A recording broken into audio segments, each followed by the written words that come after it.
नमस्कार प्यारे बच्चों, कैसे आप सभी। मैं हूँ सी जितेंद्र शाह और हम पढ़ रहे हैं सी ए फाउंडेशन की अकाउंटिंग।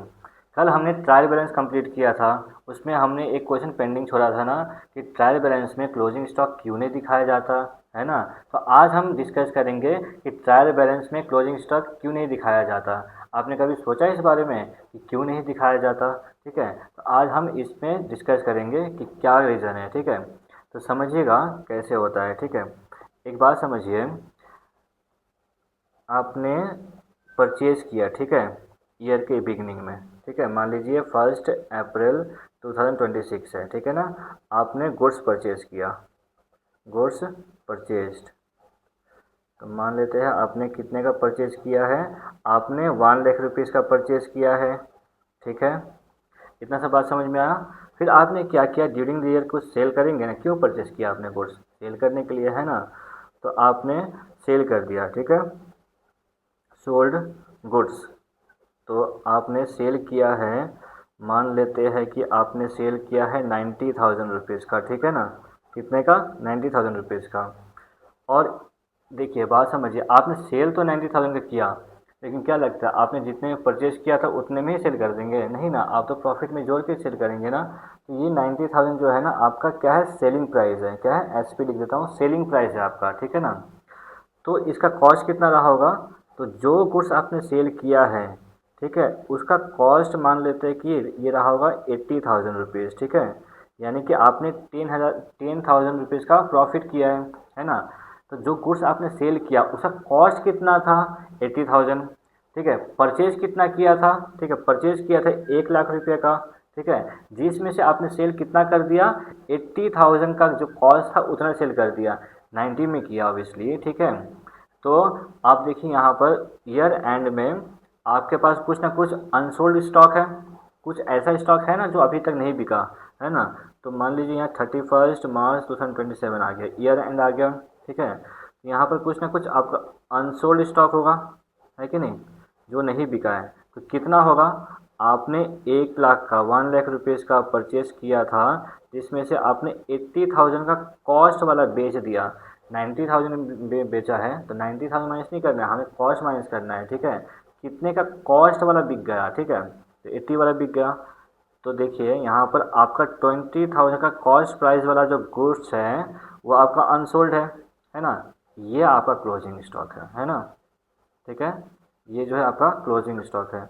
इतना बात समझ में आ रहा है, सिंपल सा बात, कि 20,000 का गुड्स अभी भी अनसोल्ड है, ये आपका क्लोजिंग स्टॉक है। ठीक है ना।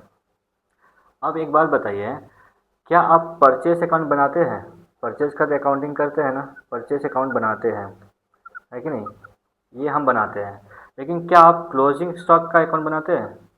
सर ऐसा तो हमने अभी तक देखा नहीं कि क्लोजिंग स्टॉक का अकाउंट बने, तो हम क्लोजिंग स्टॉक का अकाउंट नहीं बनाते हैं। ठीक है ना, तो क्लोजिंग स्टॉक का अकाउंट बनाते हैं ही नहीं, तो जब जिसका अकाउंट बना ही नहीं है तो उसका बैलेंस ट्रायल बैलेंस में जाएगा कैसे? नहीं जा पाएगा ना। ठीक है, परचेस अकाउंट का बनाते हैं हम, तो इसका जो बैलेंस आता है वो तो ट्रायल बैलेंस में चला जाएगा, लेकिन क्लोजिंग स्टॉक का जैसा हमने कुछ नहीं बनाया अभी तक, ठीक है, तो इसका बैलेंस तो जब बना ही नहीं तो इसका बैलेंस भी नहीं आएगा जो ट्रायल बैलेंस में जाए। ठीक है, एक बात ये समझ में आया। तो एक रीज़न क्या है यहाँ पर, यहाँ लिखिए क्यों नहीं बनाते हैं, मतलब क्यों नहीं शो करते हैं क्लोजिंग स्टॉक को ट्रायल बैलेंस में, क्यों नहीं शो करते? तो पहला एक रीज़न लिख लीजिए यहाँ पर, no account, no account is prepared, no account is prepared for closing stock. Closing stock के लिए कोई अकाउंट नहीं बनाते हैं। ठीक है, ये बात समझ में आया। ठीक, दूसरा रीज़न समझिएगा बात को। इसके लिए जब आप ट्रायल बैलेंस बनाते हैं ना इस तरह से, तो डेबिट लिखते हैं और क्रेडिट लिखते हैं ना। डेबिट वाला कॉलम रहता है और क्रेडिट वाला कॉलम रहता है ना। तो उसमें क्या करते हैं, आपने परचेस लिखा, परचेस का बैलेंस कितना रहा होगा? तो आपने 1 लाख रुपये का परचेस किया था, तो आप यहाँ 1 लाख रुपये लिख देंगे ना। इतना बात समझ में आया। आपने सेल किया है 90,000 रुपीज़ का, तो आप सेल भी लिख देंगे ना। ठीक है, इसको मैं थोड़ा नीचे लिख देता हूँ, आप सेल लिख देंगे नीचे, है कि नहीं। ये क्रेडिट में लिखेंगे 90,000 रुपीज़ का। ठीक है, अब यहाँ एक बात समझिए, अगर आप क्लोजिंग स्टॉक को भी यहाँ लिख देते हैं तो क्या होगा? क्लोजिंग स्टॉक जो 20,000 रुपीज़ है उसको यहाँ लिख देंगे, तो कितना हो जाएगा टोटल, एक बार ध्यान दीजिए। यहाँ ये आपका जो दिखेगा ये तो 1,20,000 रुपीज़ दिखेगा ना, लेकिन क्या असल में 1,20,000 होना चाहिए? आप सोचिए, एक बार ध्यान से सोचिए। ये परचेज ही 1 लाख का किया था, तो टोटल 1,20,000 कैसे हो सकता है? नहीं हो सकता ना, इसलिए यहाँ पर नहीं दिखाते। क्यों? क्योंकि क्लोजिंग स्टॉक का जो 20,000 का अमाउंट है ना, वो ऑलरेडी 1 लाख में इंक्लूडेड है। ठीक है, ये 20,000 रुपीज़ कहीं और से नहीं, अगर कोई ये 20,000 रुपीज़ कहीं अलग से नहीं आया है, ये उस 1 लाख का ही पार्ट है। ठीक है, जो नहीं बिका है। ठीक है ना, तो अलग से नहीं दिखाएंगे, अलग से दिखाएंगे तो फिर वो डबल काउंटिंग हो जाएगा, इसलिए हम नहीं शो करते हैं। ठीक है, तो यहाँ रीज़न लिख लीजिए कि amount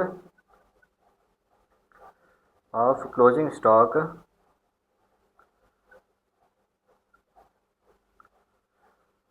is already included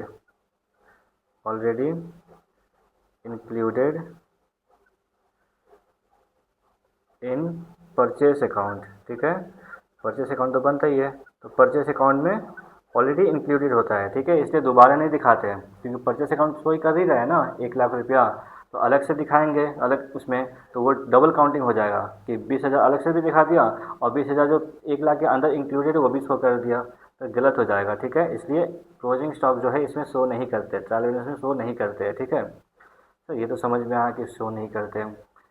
sir ऐसा भी कोई केस है जहाँ शो करते हैं? तो हाँ, एक केस ऐसा है जहाँ पे शो करते हैं। ठीक है, तो इसको समझेंगे कि कब ट्रायल बैलेंस में शो कर सकते हैं। ठीक है, तो लिखिएगा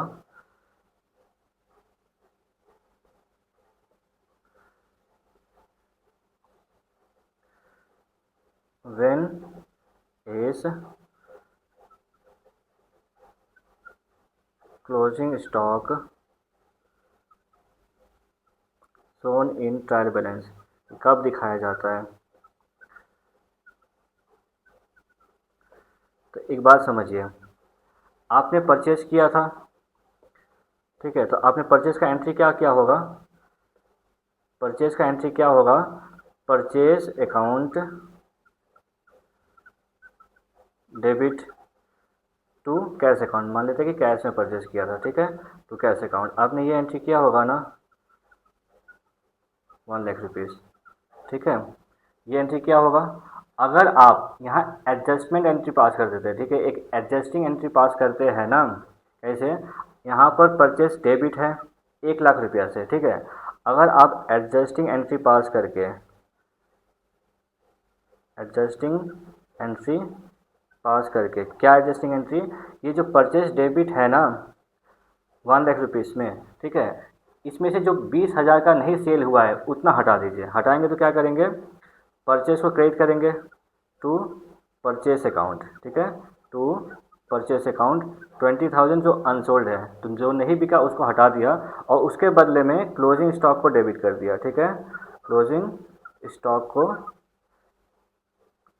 क्लोजिंग स्टॉक अकाउंट को डेबिट कर दिया 20,000 रुपीज़ से। अगर आप ये एंट्री पास कर लेते हैं तो आप शो करते हैं। तो देखिए इसमें इफेक्ट कैसे बनता है। ठीक है, अब इसके बाद जब आप ट्रायल बैलेंस बनाएंगे ना, देखिए कैसे बनेगा।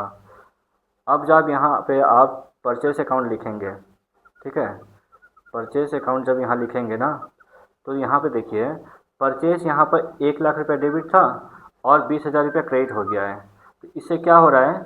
नेट इफेक्ट क्या बचेगा? यहाँ पर 80,000 रुपीज़ ही बचेगा ना, 80,000 ही बचेगा, क्योंकि परचेस वहाँ पे डेबिट है 1 लाख से और क्रेडिट हो गया 20,000 से है। तो उसमें कैंसिल करेंगे तो कितना बचेगा? डेबिट में बचेगा 80,000 रुपीज़, तो 80,000 यहाँ बचेगा ना।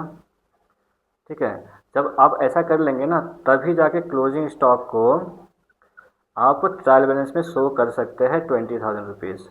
ठीक है, आ रहा है बात समझ में? अब एक बार यहाँ पे देखिए, इसका टोटल देखिए कितना आ रहा है। इसका आ रहा है ना टोटल 1 लाख रुपीज़ ही आ रहा है ना। ठीक है, आया बात समझ में? और यहाँ देखिए, अगर आपने दिखा दिया था यहाँ पर तो 1,20,000 आ रहा था ना, तो गलत होता, इसलिए यहाँ पे क्लोजिंग स्टॉक नहीं दिखाया। और बिना क्लोजिंग स्टॉक दिखाए जो परचेस में 1 लाख रुपया लिखा है, ये 1 लाख यहाँ बन रहा है। ठीक है, और एडजस्ट करने के बाद फिर इन दोनों का टोटल भी 1 लाख बन रहा है। ठीक है, आ रहा है बात समझ में? तो जब आप ये एडजस्टिंग एंट्री पास कर लेंगे, जहाँ पे परचेस को रिड्यूस करके क्लोजिंग स्टॉक डेबिट कर देंगे, यानी परचेस को क्रेडिट करके क्लोजिंग स्टॉक को डेबिट कर देंगे ना, तब जाके आप क्लोजिंग स्टॉक को ट्रायल बैलेंस में शो कर सकते हैं। ठीक है, इतना बात समझ में आया। और जब आप ऐसा करते हैं तो ये जो परचेस है ना, इस परचेस को एडजस्टेड परचेस कहा जाता है। क्या? एडजस्टेड परचेस कहा जाता है इस वाले को।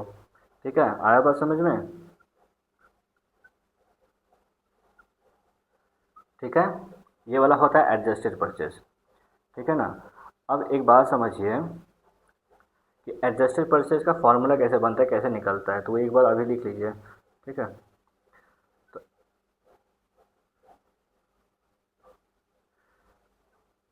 एडजस्टेड परचेज जो होता है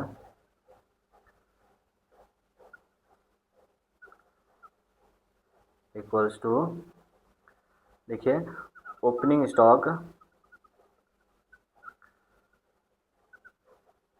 प्लस नेट परचेज। ठीक है, नेट परचेज मतलब परचेज रिटर्न माइनस करने के बाद। ठीक है ना, आपने जो परचेज किया उसमें से रिटर्न माइनस कर देंगे ना, परचेज रिटर्न, तो नेट परचेज आता है। ठीक है, अब इसमें माइनस क्लोजिंग स्टॉक कर दीजिए, माइनस क्लोजिंग स्टॉक। ठीक है, जब आप ऐसा कर, जब ये फॉर्मूला होगा ना, तो जाके होता है परचेज एडजस्टेड होता है। ठीक है, एडजस्टेड परचेज इस तरह से निकलता है। ठीक है ना। एक एग्जांपल लिखिएगा यहाँ, एक एग्जांपल से समझते हैं इसको। मान लीजिए ओपनिंग स्टॉक है। ठीक है, ओपनिंग स्टॉक या आपका 1000 रुपीज़ है। ठीक है ना, फिर आपका परचेज है आपका 2000 रुपीज़ मान लेते हैं। ठीक है, और आपने जो सेल्स किया है, सेल्स मान लेते हैं ये आपका 3000 रुपीज़। ठीक है, क्रेडिट साइड में। ठीक है ना, ये डेबिट, ये क्रेडिट साइड है। अब जो क्लोजिंग स्टॉक होगा वो तो आपका बाहर होना चाहिए, ट्रायल बैलेंस के बाहर होना चाहिए, अंदर तो आएगा नहीं। तो क्लोजिंग स्टॉक मान लेते हैं कि आपका 500 रुपीज़ का है। ठीक है, ये नॉर्मल है। यहाँ पर देखिए ओपनिंग स्टॉक जो है ना, ये ट्रायल बैलेंस में शो किया गया है। ठीक है, और परचेज भी शो किया गया है ना। अगर आप एडजस्टेड परचेस निकाल लेते हैं, ठीक है, एडजस्टेड परचेस अगर निकाल लेते हैं तो कैसे निकलेगा समझिएगा एक बार। तो ओपनिंग स्टॉक जो है 1000 रुपीज़, इसको लिखेंगे, प्लस नेट परचेज जो है 2000 रुपीज़, इसको लिखेंगे, है ना। और माइनस क्या करेंगे, 500 रुपीज़ जो है ये वाला। ठीक है, क्लोजिंग स्टॉक वाला। तो ये कितना आ जाएगा टोटल, ये आ जाएगा आपका 2500 रुपीज़ आएगा ना। जब आप ऐसा कर लेते हैं, ठीक है, तो एडजस्टेड परचेज आप लिखेंगे ना, तब जाके आप क्लोजिंग स्टॉक जो है आप ट्रायल बैलेंस में शो कर सकते हैं। देखिए कैसे बनता है यही चीज़। हाँ, तो यहाँ पे आप एडजस्टेड परचेस लिखेंगे, कितना लिखेंगे, 2500 रुपीज़। ठीक है, और तब आप जाके क्लोजिंग स्टॉक लिख सकते हैं, तब आप क्लोजिंग स्टॉक लिख सकते हैं 500 रुपीज़। आया बात समझ? तो यहाँ देखिए, यहाँ पर कितना है दोनों मिला के टोटल 3000 रुपीज़ है ना। ठीक है, और यहाँ कितना बन रहा है, यहाँ पर 3000 रुपीज़ बन रहा है एडजस्ट करने के बाद। ठीक है, आया बात समझ में? अमाउंट में तो इफेक्ट नहीं पड़ा ना, लेकिन यहाँ पे क्या किया, एडजस्टेड परचेस में जब आपने लिखा तो वहाँ अमाउंट कम हुआ था। ठीक है, तो अब जाके आप क्लोजिंग स्टॉक लिख पाए। तो यहाँ एक बात नोट करने वाला है, यहाँ आपने क्या नहीं लिखा, यहाँ आपने ओपनिंग स्टॉक नहीं लिखा है। ठीक है, एडजस्टेड परचेस में ओपनिंग स्टॉक प्लस कर दिया था ना, तो यहाँ पे नहीं लिखा है। और साथ में जो नॉर्मल परचेज जो था अनएडजस्टेड, वो भी नहीं लिखा है। ठीक है, इन दोनों के बदले आपने ये लिख दिया। ठीक है, और क्योंकि क्लोजिंग स्टॉक माइनस किया था इसलिए उसको भी यहाँ लिख दिया। ठीक है, आया बात समझ में? तो यहाँ आपको समझ में आया कि ट्रायल बैलेंस में कब शो करना होता है, कब शो नहीं करना होता है। ठीक है, थैंक यू वेरी मच।